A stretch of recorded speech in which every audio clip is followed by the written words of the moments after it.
Hello అండి, నేనైతే ఈరోజు మీ అందరికీ పాతకాలం టైపు చింతకాయ పచ్చడి అయితే చూపిస్తా. అంటే పాతకాలం అంటే ప్రత్యేకం ఏంటంటే దీనికి ఇప్పటోళ్ళు పచ్చిమిరపకాయలు టమాటాలు పల్లీలలో ఏదో కొంచెం వేసుకొని నూరుకుంటున్నారు కానీ అసలు సిసలైన చింతకాయ పచ్చడి అంటే ఏంటో నేను ఈరోజు మీకు చూపిస్తా. ఇదైతే చాలా చాలా టేస్టీగా చాలా బాగుంటుంది.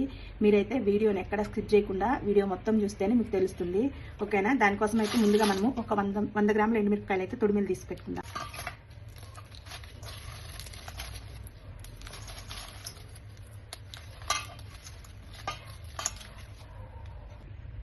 ఈ గుడ్డి ఎండుమిరపకాయలు తొడలు తీసుకున్నాం కదా, ఇప్పుడు వీటిని ఒక మిక్సీ జార్లోకి వేసుకున్నాము. మామూలుగా ఓపిక ఉండి దంచుకుంటే చాలా బాగుంటుంది పచ్చడి. కాకపోతే మాకు రోలు చిన్నగా ఉంది, అదంతా వెసులుబాటు ఉండదు. రోలు చాలా చిన్నది, రోకల్ బండి అయితే అసలు వెయిట్ ఉండదు. మిరపకాయలు కూడా చలికాలం కదా, మెత్తగా ఉన్నాయి కాబట్టి ఎక్కువ మెదగవని నేనైతే మిక్సీకి వేసేస్తున్నా.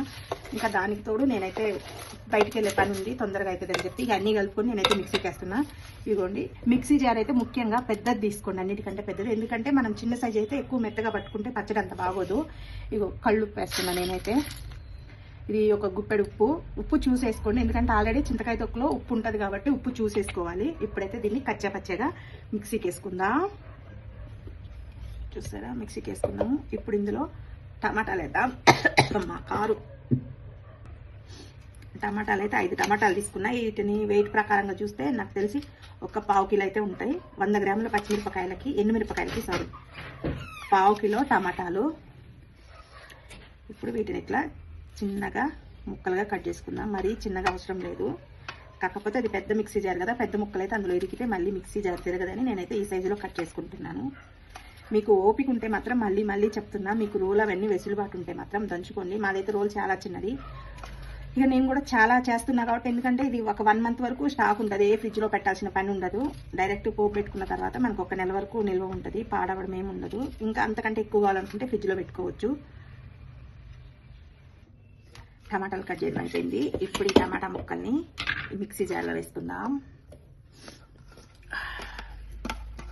ముక్కులో కారెళ్ళిపోయి తుమ్ములు వస్తున్నాయి. ఇప్పుడు వీటిని ఒకసారి పచ్చగా మిక్సీకి వేసుకుందాం. పచ్చడి అయితే ఇలా మెదిగిపోయింది. ఇప్పుడు ఇందులో అసలైన మెయిన్ అనమాట చింతకాయ తొక్కు. దీన్ని ముడి చింతక్క అని కూడా అంటారు. దీంట్లో ఏముండదు, ఉప్పు పసుపు మెంతులేసి దంచి పెట్టుకుంటారనమాట. 3-4 సంవత్సరాలైనా చాలా బాగుంటుంది ఇది.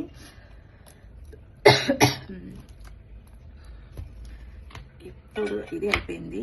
ఇందులో కొంచెం వాటర్ యాడ్ చేసుకుందాం, అదే నీళ్ళు పోసుకుందాం. దీన్ని ఇంకొకసారి మిక్సీ పెట్టుకుందాం. మొత్తం అంతా మిక్సీ పట్టేసినాం. ఇప్పుడు ఇందులో కొంచెం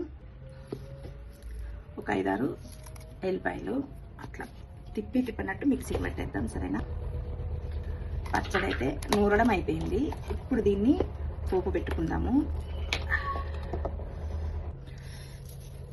తాలింపు కోసం అయితే నేను 2 ఉల్లిగడ్డలు సన్నగా కట్ చేస్తున్నా.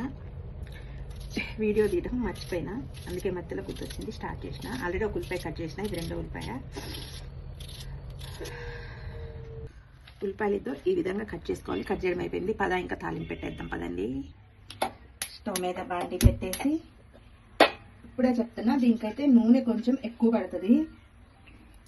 నూనె ఎందుకంటే పచ్చడి బాగా పచ్చి వాసన పోయి ఉడికి 1 నెల రోజులు స్టాక్ ఉండాలంటే మాత్రం ఆయిల్ కొంచెం ఎక్కువ పడుతుంది. మనం ఉండి లేనట్టేస్తే ఏం బాగోదు. మళ్ళీ తర్వాత ఏందమ్మా అంత నూనె పోసినా కానీ నన్ను తిట్టుకోవద్దు, ముందే చెప్పాలి కదా. ఏ పచ్చళ్ళైనా నిల్వ పచ్చళ్ళకి నూనె కొంచెం ఎక్కువ ఉంటేనే బాగుంటుంది. నేనైతే ఒక 5 గరిటెల నూనె పోసిన. నూనె వేడెక్కింది. ఇప్పుడు దీంట్లో ఒక గుప్పెడు తాలింపు గింజలు, ఒక గుప్పెడు కరివేపాకు. పచ్చడి ఎక్కువ కదా, అందుకే గుప్పెలు వేస్తున్నా. ఈ తాలింపు గింజలు వేగినాయి. ఇప్పుడు సన్నగా కట్ చేసుకున్న ఉల్లిపాయలు వేసుకొని బాగా వేగనివ్వాలి. 4 ఎండుమిరపకాయలు, ఇవన్నీ బాగా ఎర్రగా వేసుకోవాలి, మొత్తం వేసుకోవాలన్నమాట. ఉల్లిపాయలు అసలు పచ్చి ఉండకూడదు. చూసారా, ఉల్లిపాయలు అయితే మొత్తం బాగా వేగిపోయినాయి. ఇప్పుడు మనం నూనె పెట్టుకున్న పచ్చడి వేసుకుందాం. మీకు ఇష్టం ఉంటే ఇంగువ కూడా వేసుకోవచ్చు. నేను ఒక నెల ఉంటుంది కదా అని చెప్పి ఇంగువ అయితే యాడ్ చేసుకోలేదు. మీకు కావాలనుకుంటే మీకు 2-3 రోజులలో ఒడిసిపోతుంది, నేను కొంచెం చేసుకుంటాను అనుకున్న వాళ్ళు కొంచెం ఇంగువ వేసుకోండి పోపులో, ఇంకా అద్భుతంగా ఉంటుంది. నాకైతే స్టాక్ ఉంటుంది కాబట్టి అంత బాగా అంటే ఇది కొంచెం ముక్క వాసన వచ్చినట్టు అనిపిస్తుంది, నేను మీకు ఇంగువ వేయలేదు. ఇంక ఇప్పుడు పచ్చడిని బాగా సన్నమంట పెట్టుకొని కలుపుకుంటూ నిదానంగా నీరంతా ఇంకిపోయి పచ్చడి బాగా ఉడికి ఒక వాసన వస్తుంది, అద్భుతంగా ఉంటుంది. అప్పుడు ఇదంతా ఉడికి నూనె పైకి తేలినప్పుడు మనం మంట పెట్టుకోవాలన్నమాట. అప్పటి వరకు చిన్న మంట పెట్టుకొని ఇట్లా కలుపుతూనే ఉండాలి, లేదంటే అడుగంటే మాడిపోతుంది. పచ్చడి అయితే రెడీ అయిపోయింది, చూసారు కదా ఇట్లా నూనె పైకి వేయండి. పచ్చడి రెడీ. ఆహా ఎంత కమ్మంగా వాసన వస్తుందంటే నాకైతే ప్రతిసారి చెప్పలేనైనా చెప్పాలి. నాకైతే మా అమ్మ గుర్తొస్తుంది పచ్చడి స్మెల్ చూస్తుంటే. మా అమ్మ నువ్వు పచ్చడి ఎప్పుడు. ఇప్పుడైతే మనము వేడి వేడి అన్నం వేసుకొని పచ్చడి వేసుకొని ఒక పట్టేద్దాం, వచ్చేసేయండి.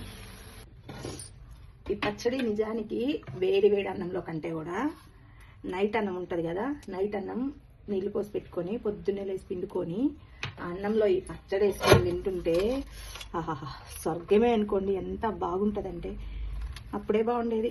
చింతకాయ పచ్చడి తిన్నా ప్రశాంతంగా ఉండేవాళ్ళం. ఇప్పుడు ఏం తిన్నా ఏం లాభం, ప్రశాంతత లేదు. అబ్బా నాకైతే నోట్లో లాల జరముడుతుంది, కలిపేదాకా కూడా నేను ఆగలేకపోతున్నా. బాగా ఎర్రగా పచ్చడి కలుపుకొని